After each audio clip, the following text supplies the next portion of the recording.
Welcome, everyone, to Ladder Daily Digest. We honor creators. And today, I think we have our first actor joining the show. Welcome, Kelby Thwaits. Hello. Thanks, everyone. Hi, Kelby. Thanks for coming on. Thanks. It's good to be here. Wonderful.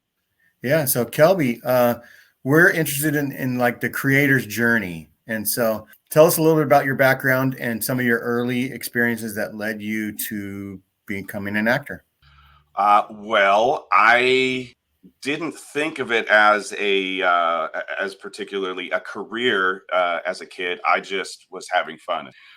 So I always loved to create stories or ideas and then present them like to the family or to friends or collaborate with things. And we were raised in my family with a lot of music and performing, singing, type of background. So I learned the Suzuki method. I don't know how many Suzuki method players there are out there, but so I learned violin initially. So I'm not a violinist. So don't pretend to think that I'm good at the violin. I'm a cellist, much more than a violinist. But I did learn. I cut my teeth on the violin around 3 or 4 years old. We were introduced to the Suzuki method, which is like an ear training method for how to learn music in a cool way.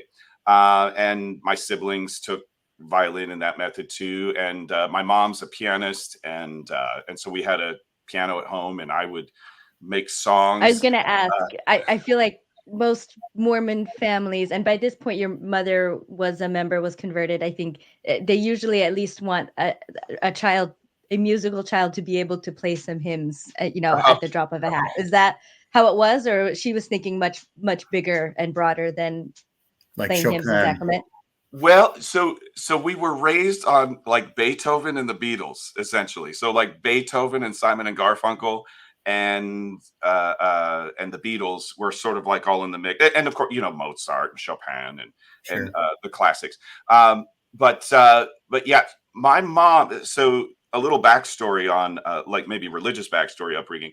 My mom was raised heavily Methodist, and some of her family have been Methodist and Baptist. So there's a heavy Methodist and Baptist influence. But my mom then, when right about the time I was about to be born, converted to the Church of Jesus Christ of Latter-day Saints, the Mormons.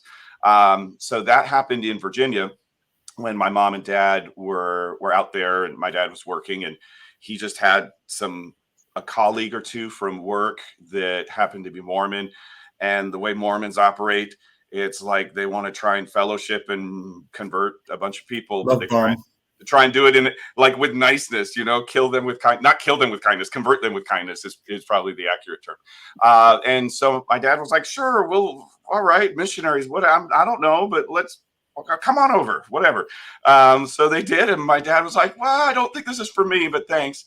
And my mom was like, at that time, she felt like she was searching for something more in her life. And it came to her doorstep. And so she embraced it. And that was how I got Mormon influence. So I was raised, my siblings and I were raised Mormon. My dad never joined any church. He really personally identified more as a secular humanist. And he was introduced to that secular humanism from his grandfather, which is, I wouldn't say it's OG, but that's pretty OG for secular humanism, which is kind of cool. It's cool in retrospect now. It was not very cool. Like in the Mormon culture, it's not cool to have like. I would imagine there would have been a huge stigma. Yeah. My dad felt like the Mormon church always talked. It would wave the flag of, hey, families are so important, and then all he saw it do was basically separate him from his family, which was interesting and ironic. I mean, like it's obvious now. So full disclosure, I'm no longer a member of the Church of Jesus Christ of Latter-day Saints. I renounced the institution and had made sure to expunge myself from the records and had all of that removed. So, and nothing against anyone who is believing or has some belief in Mormonism. I have lots of friends and family who still are, but definitely not for me. It's something that I struggled from when I was in the primary ages up through my life, just feeling like I never really was the right fit for it, but feeling like the expectation is strong. Yeah. What was your To make first? yourself fit. What was your first sort of wonderment as a kid?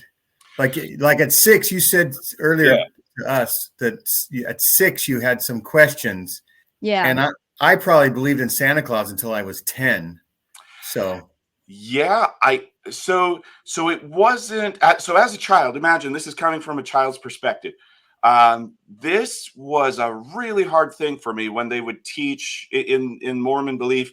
You have this war in heaven, and they're not the only Christian denomination that has a war in heaven philosophy or idea, so that's not unique to them. But the version that's taught in the Mormon church is that you have Lucifer, who is the brother of Jesus in this pre-existence life, in the life before this this life that we have now, and that he had this plan to save all of the children of God, or the spirit children, at that time, because no one was born. So the war in heaven ensues over Lucifer, who becomes Satan, who wanted to have everyone saved. Oh yeah, sorry, what's that, G?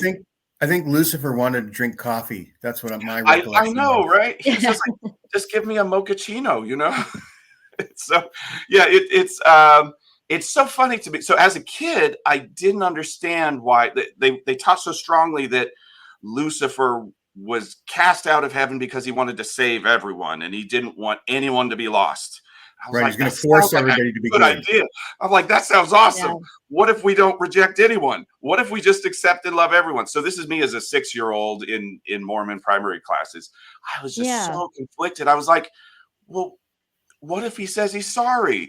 They said, no, he's rejected because he misbehaved. I was like, but what if he's sorry? Can't he have another chance? And they're like, no. Yeah, now he's never on going to be sorry. He's on It was just timeout for another eternity. idea. Yeah. I know. He was like it was a council, and he had the wrong idea, and so we kicked him out for that. Yeah, I get it. I get it now. Yeah. Yeah. So I didn't know at that time that like Mormon God is the worst example of a father ever. But it's like you kind of have some clues from a kid's perspective. I was like, I have a problem with this because I just want to love people. So that's very much just kind of my nature. Is I think that people's unique differences are so exciting. Like that, just me as a person, that's kind of like, I love the variety and difference of humanity. And there are some terrible things that people do to each other. And I'm not oblivious to that. And that's not healthy.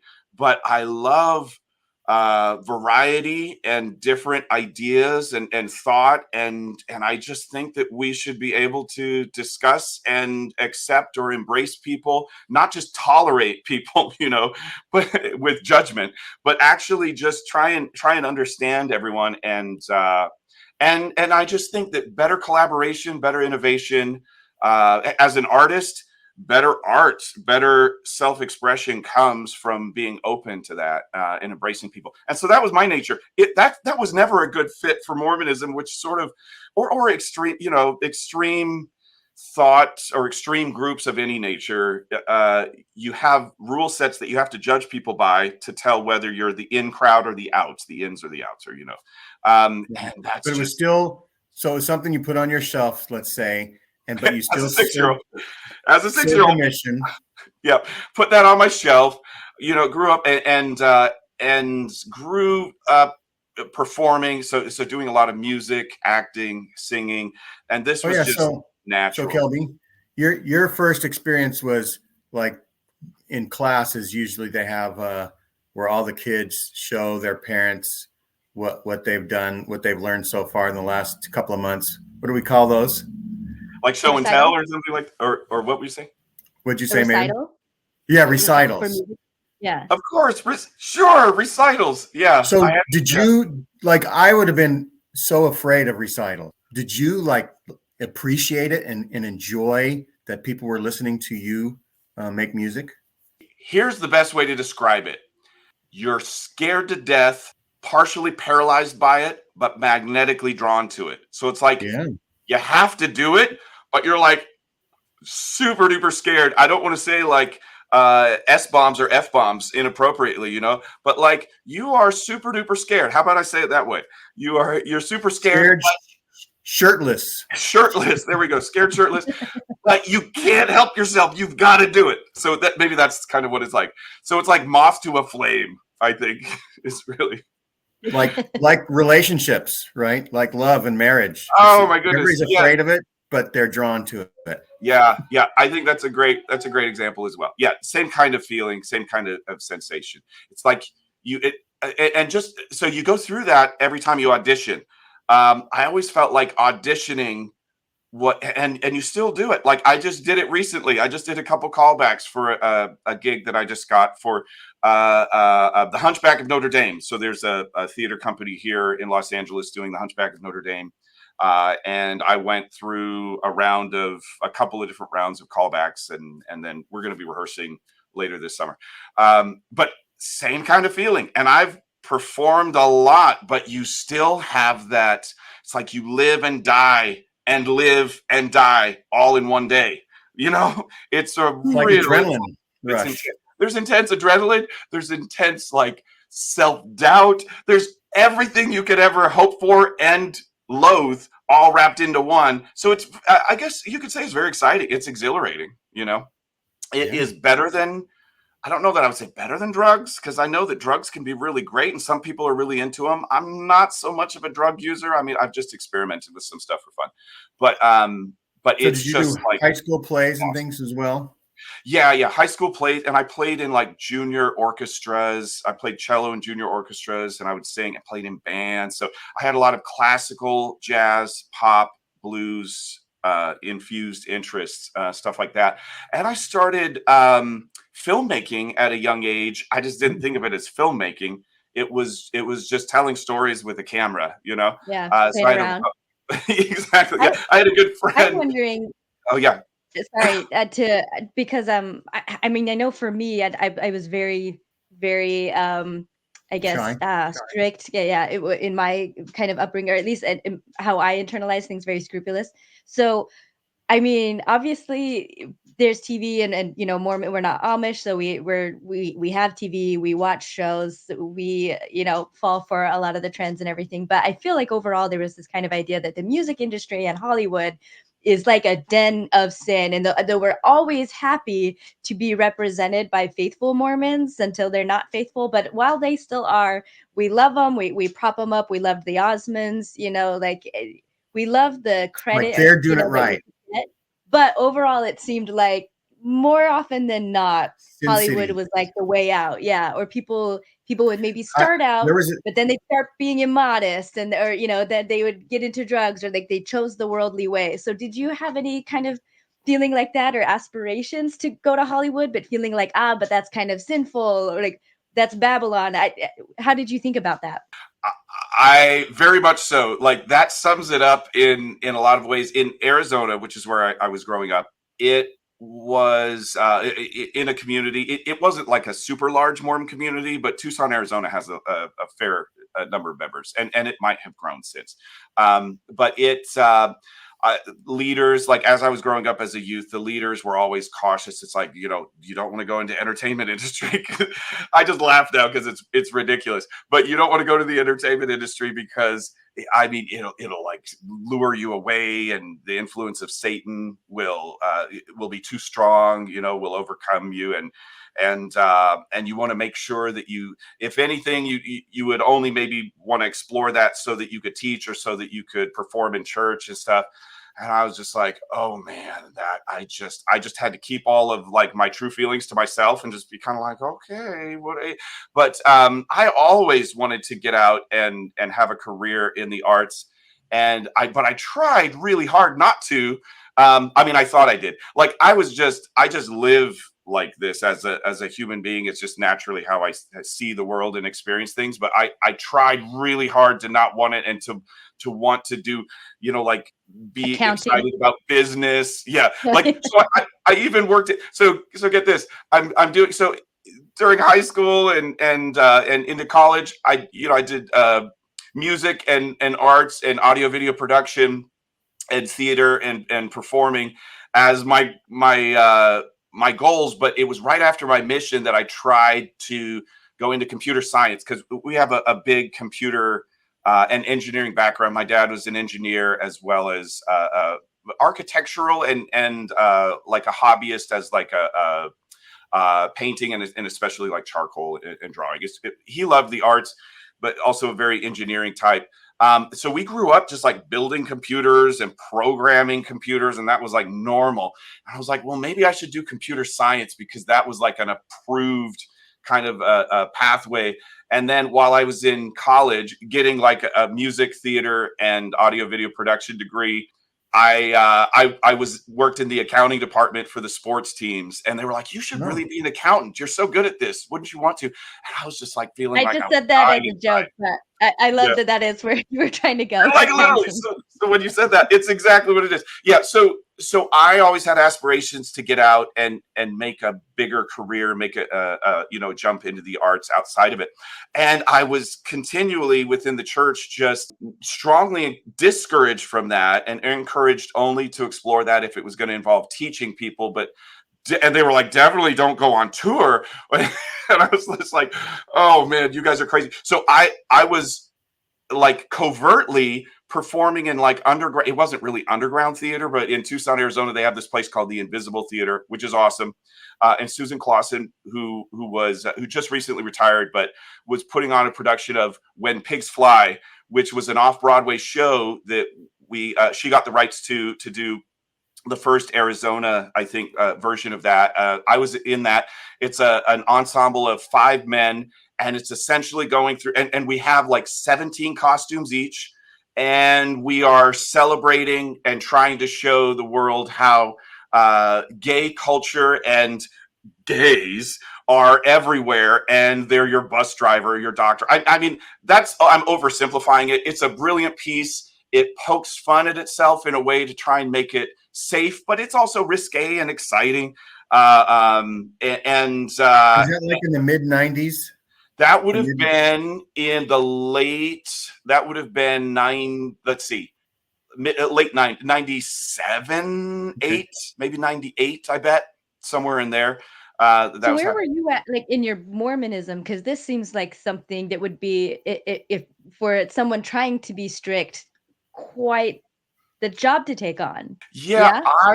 I was personally, I could not embrace rejecting of people for their sexual identity or their race. And at the time, both of those things were required in the church. So it's like I just couldn't be on board with that. So can I want to ask more about this part. Sorry.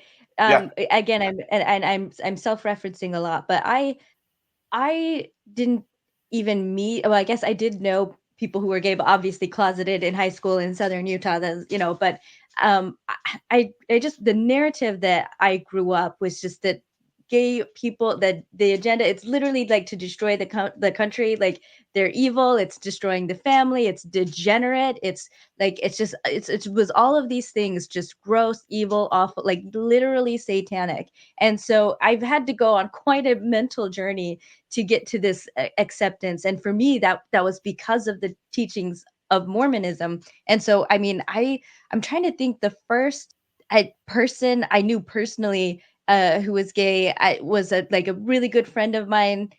And it was right before my mission. So when I was 21, that's the first time I heard that someone that I knew closely was gay. I think I'd been exposed to some, I think, like Queer Eye for the straight guy. I think it's stuff like that were my first kind of introduction, and to be able to see, because they were just so othered so much, that to even think that they were decent people, it just, I was really taught that they weren't, and they couldn't possibly be. So how you, I mean, you said you were always kind of more open as a kid. So I'm wondering, is that it? That was just you. It never settled, like any kind of homophobia from the church just never landed or never stuck, or did you have to work through a process? Did you meet somebody? Did you know somebody that made you? Because this is really unusual for a Mormon man your age at that time period, I think, to be willing to do this kind of a production that you were willing to do. So that's really striking to me. And so, what's your explanation for that?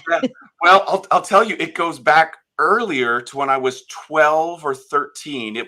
I know that by the time I was 12, I was super duper aware of how homosexuality is forbidden in the Mormon Church. It's sinful.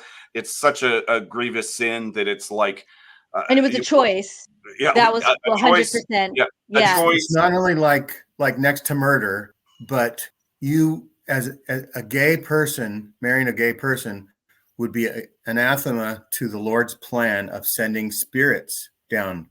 So Yeah. it was, if everybody was gay, no more spirits could come Right, no down more from children. heaven. Right? Exactly. Right.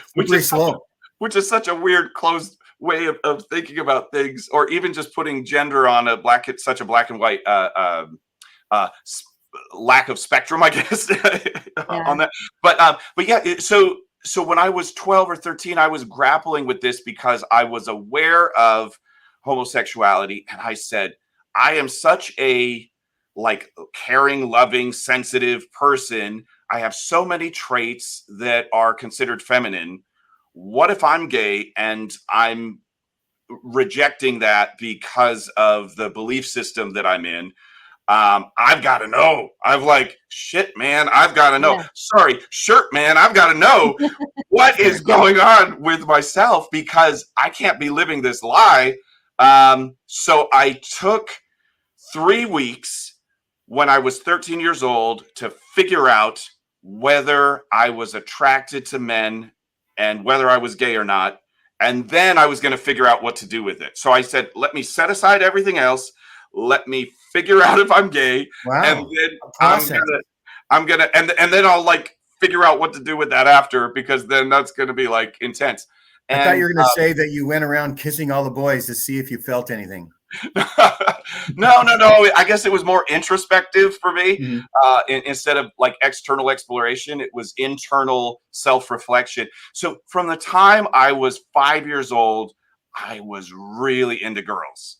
Like, and so when I was in my kindergarten class, Puppy love.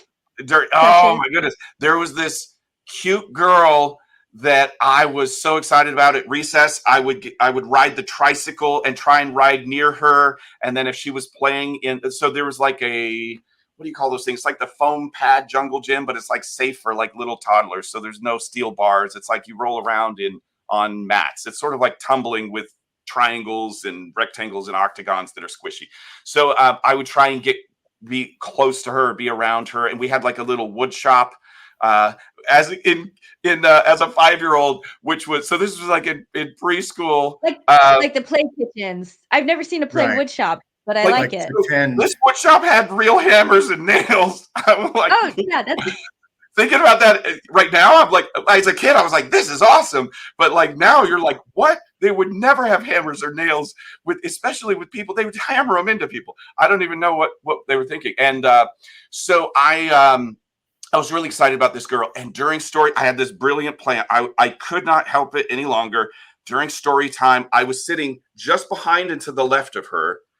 And I watched for when the teacher was like in the book.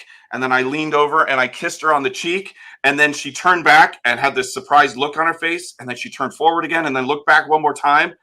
And then and then neither of us said anything about it after that. Your first kiss. So that was my first kiss. So I always was attracted to girls, but when I'm 12 or 13, I'm like, holy shirt, what if I'm gay because I'm so loving? What kind of bullshit is that? That just being loving has to, like having some type of feminine trait. Right. My feminine side is actually human. I might be gay because I'm noticing an attraction. You're just like, I have a lot of qualities that seem to match these guys. So yeah, that's really interesting. And that's because of what was heavily driven in, definitely within the church, and I think just society in general at the time, and in Arizona for sure at that time. Mm-hmm. It was just, you've got masculine traits, and so people are like, how, as you're like a little boy or a little girl, how do you be a man? How do you learn to be a woman? It's like you have things that are approved and things that are not approved. So that's like social norms and stuff. So I explored within myself, and I tried to ignore all attraction to women at the time. and just see if I could be attracted to men mentally and explore that idea. So it wasn't like a sexual exploration, kissing anyone. I didn't know. I thought I maybe knew a couple guys that were maybe gay, but in middle school, I mean, I don't know. People talk about stuff, but there's nothing concrete really. And for sure, everyone would have been closeted. I mean, for sure in my middle school in that area.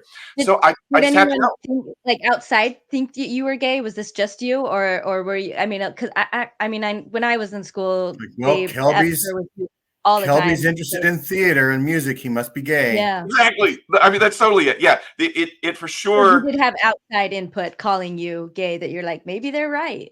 Yeah. Okay. Yeah. That would, I wasn't, to think of it, I wasn't heavily labeled as, oh, you must be gay, queer, etc. But it was like there. only someone who's gay would do that. Only someone who's gay would be in, whatever, would do musicals, or I don't know, whatever, that kind of stuff, theater and stuff like that, or care about, like, I played with dolls when I was really young, but I thought about that. I talked about this with my therapist a few years ago, and it was, I was like, I loved playing with dolls. I didn't think about it as like I didn't want to be a girl, but I did want to play dolls with the girl next door. But I had a connection to the doll, but then also it was like there was the girl next door. It was part of it. So, which reality was better than make believe. Yes, I mean, so anyway, so it's just so interesting. At the end of my 3-week, internal mental pilgrimage to figure out whether I was gay or not, I came to the conclusion that I guess I'm just not attracted to men. I couldn't make myself. So thinking back on that now, it's like, what as a culture, if homosexuality at the time, gay, any version of any divergence from a heteronormative relationship was considered taboo. How crazy is that to try and say that any of that is a choice when I couldn't force myself to choose that, even when I was trying to, like when I, you know what I mean? It was like I couldn't force myself into that, and that experience alone helped me just definitively know that there is no version of choice to be gay made any sense to me that I would believe. Just from a personal experience, I was like, that just can't be true. And also, I just don't feel like I can reject these people, even though, like, Mormon God is saying you must reject them because they're super duper evil. It's like crazy. So yeah, and you didn't go on a mission because, ooh, I get to room with a guy for 2 years. No, not at all. It was all just like, it's like the expectation. You can't get out. You can't be, I think now it's hopefully a little bit more normal, even though it's still super messed up, but it's more normalized that you could potentially choose something other than going on a mission. But it's just, that would not have been an option in my community. Yeah. And this wasn't my experience, but as an asexual, I know I've met others who went through something similar where they notice, okay, I'm missing this attraction that should be there. And so I have heard of people who genuinely thought I must be gay without realizing that they didn't have the attraction the other way either. But it's just, again, like, you have to have it.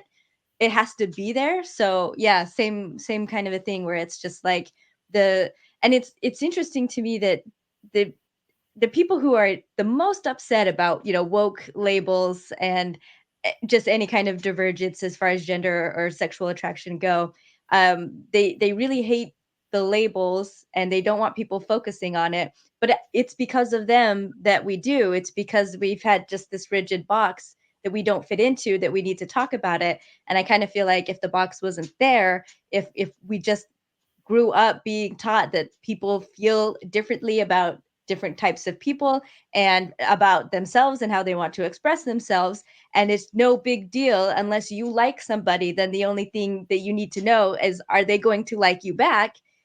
Period. That's it. None of this would be as like much of a thing as it is. It's because of them. That's just my thought, my 2 cents on it. But Oh, yeah. anyway, Yeah, thank you for answering that. That was kind of a tangent, but In a similar way, Maven, yeah, the famous quote by Mark Twain, "Travel is fatal to prejudice." Being around people or trying to put yourself in their shoes in a way that Kelby did helps you to be able to love more people. And Kelby always wanted to love people, right? And so that's actually was a perfectly reasonable thing to do.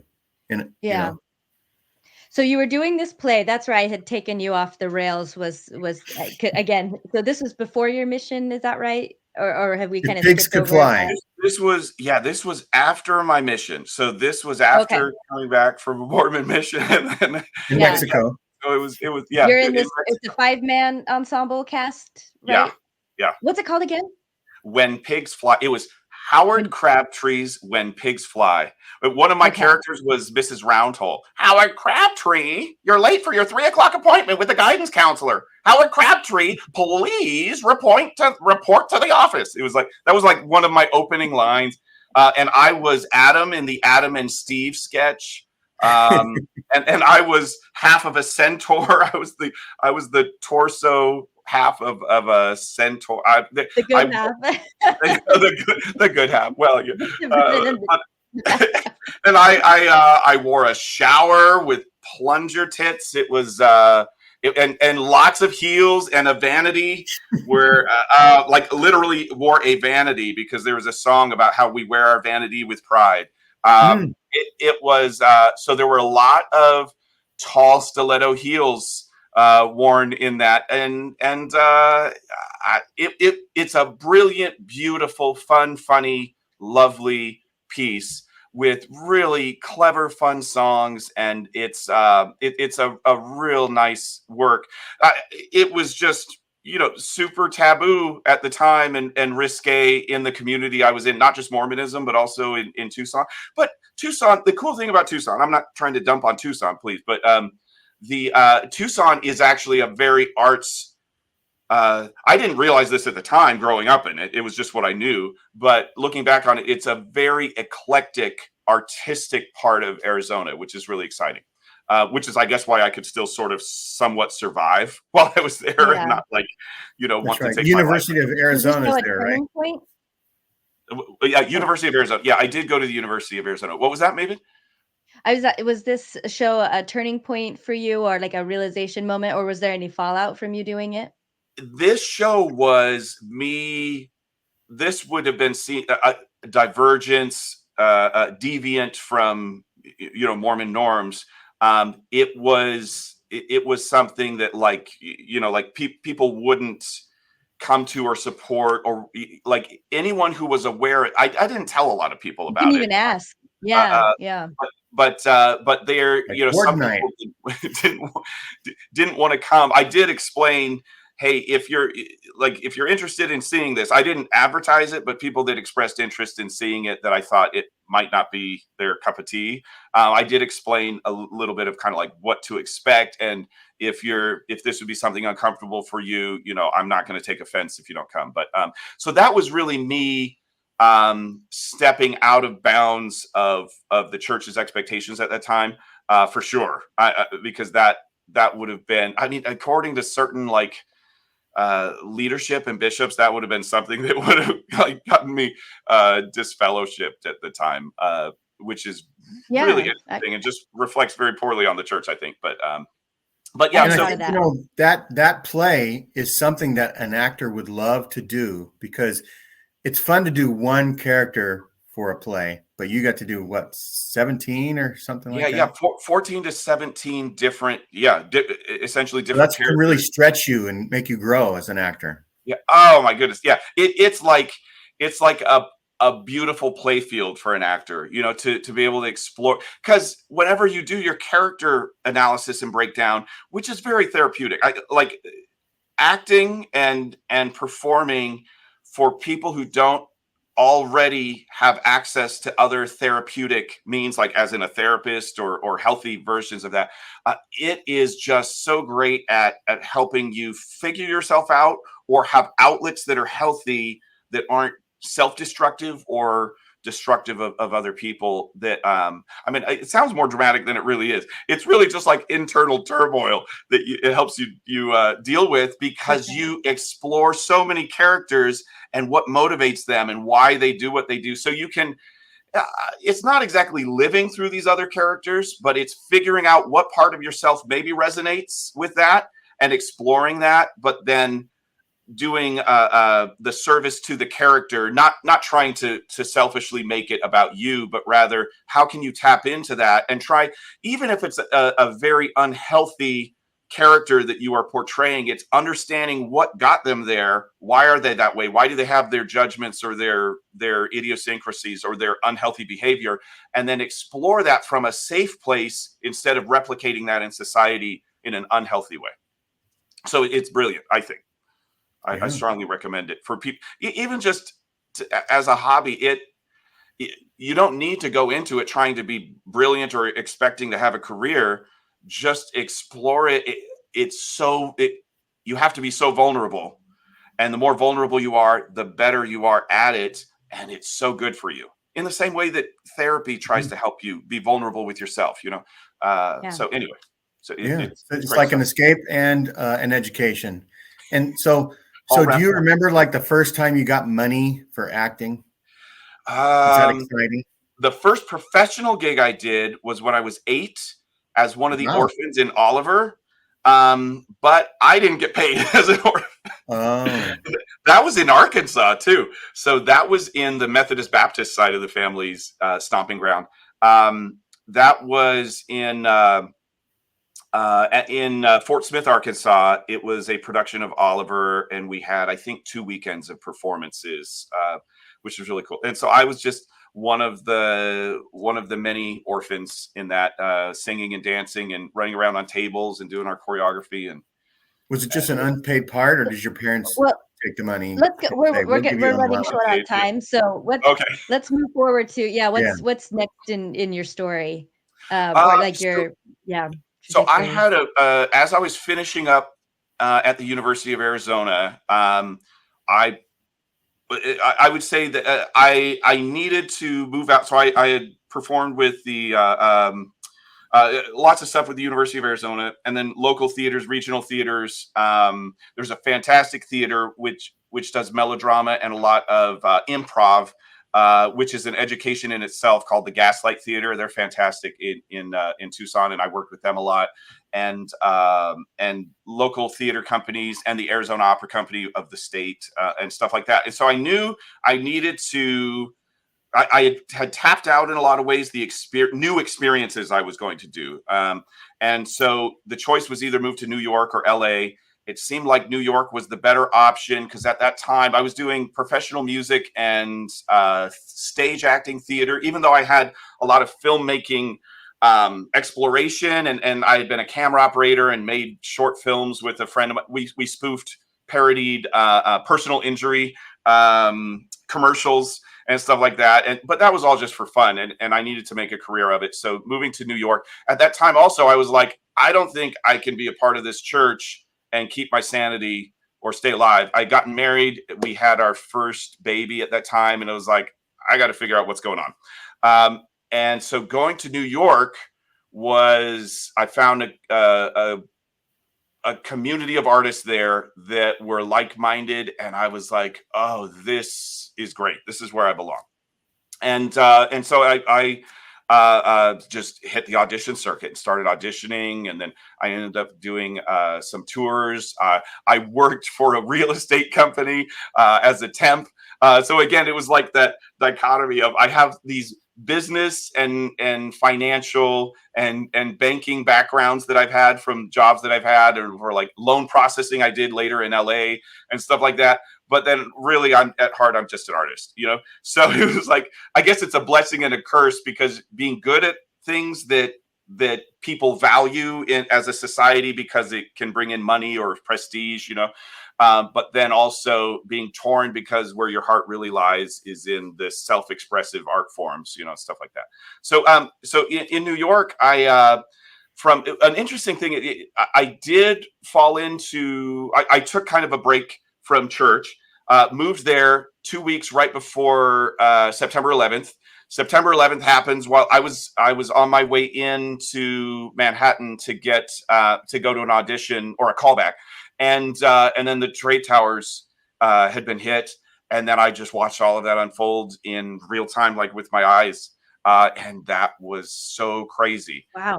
Life-changing. Yeah, absolutely. Like I remember exactly what I saw, how I felt, all of that. That just stays with you. And a beautiful thing as an outcome was that the community of New York, because they cut off travel and everything, everyone stopped and just slowed down. Commuting in New York is kind of like commuting in LA, only you don't have a car. So you're a personal bubble where you ignore. I've always been friendly, but I understood the social dynamic of when you're in commuter mode, you don't talk with other people. It's not because they're mean.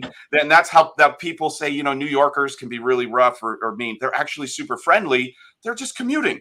And if you commute in your car, you have the bubble around you. If you commute in New York, you have your, personal invisible bubble space around you, Mm-hmm. So those bubbles all came down and people just stopped and they took stock of like what was important in their lives, and they talked to each other next to each other because there was nowhere to go. Everything was shut down, and the city was in huge crisis, like emotional crisis, as well as, of course, the physical crisis that was going on.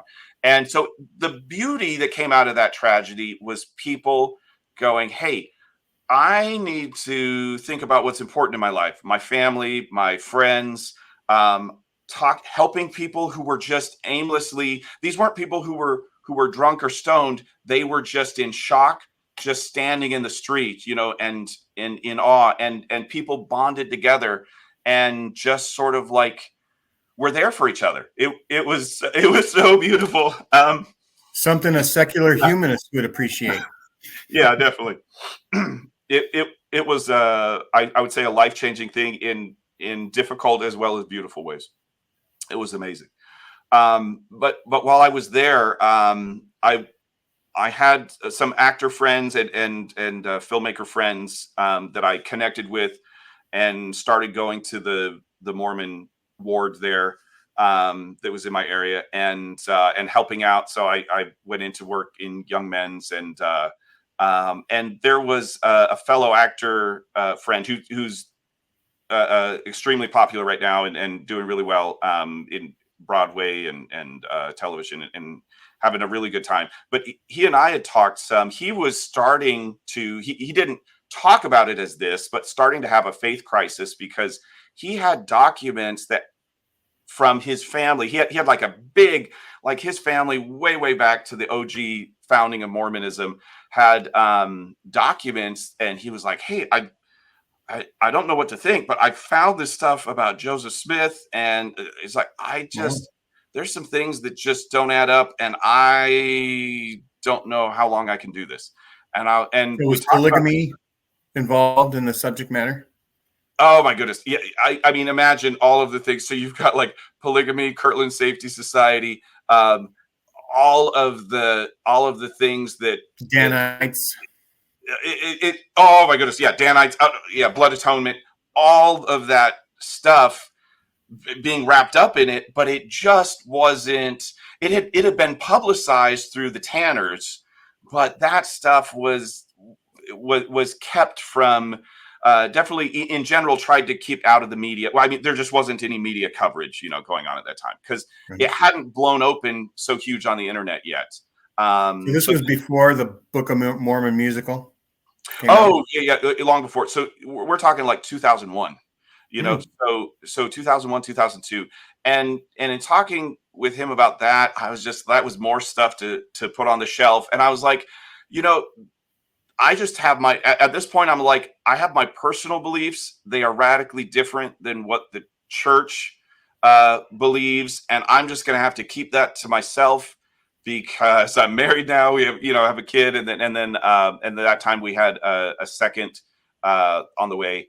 And it was like, I just have to, I don't know, figure this out on my own. But I know that there's just stuff I don't believe, and I'll just I'll just have like my own personal journey forward. And so that was, I guess that was maybe, there have been transformative times ever since I was 6, you know, with Right, those but that's moments.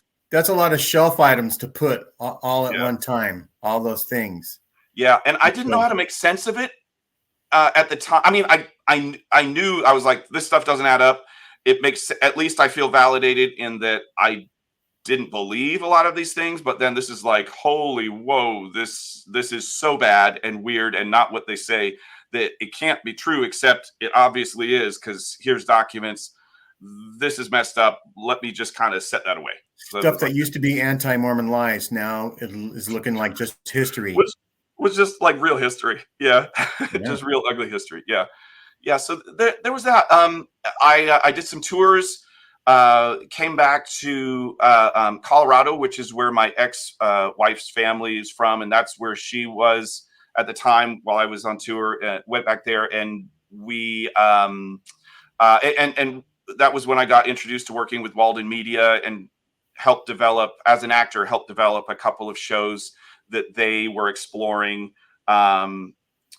Because the owner of Walden Media, Phil Anschutz, also owns the Universal movie chain. And so he built a Broadway stage and theater and fly space and all of that inside one of the movie theaters of his complex in the Denver area. And so we workshop stuff there in like state-of-the-art surround sound and huge budgets and everything to develop these intellectual properties with Walden Media, which was cool. I did some additional theater there, and then explored California, Los Angeles, which is where I am now, the theater scene, because I had a couple of friends who had come out to LA, and so in between shows I was doing, I had just done, I think, Jekyll and Hyde. No, I just done Joseph and Joseph the Amazing Technicolor Dreamcoat, and I was about to do the music design and tracks, orchestral tracks for Guys and Dolls.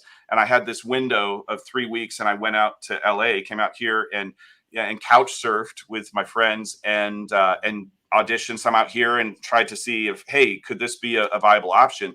Because it'd just be more realistic from a closer to like a hub that could work for family, and just to be able to have enough space that it would make sense, and bring Hey, the family.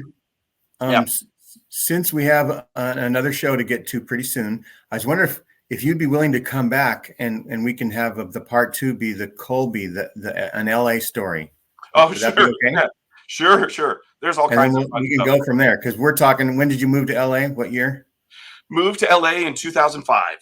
Yeah, so we still have, that's almost 20 years ago that we don't want you to rush through it. Yeah. And Yeah. we There's all kinds appreciate of you fun coming on our show, and thanks so much for giving us your time. And we do, I was attracted to you when I was doing my Facebook thing, looking for people to connect with, and you did a show all by yourself where you played the drums. I mean, you did a music video. And I was it from Godspell or Jesus Christ Superstar. Jesus Christ Superstar? Yeah. And I was like, this guy has such great energy. I want him as a Facebook friend.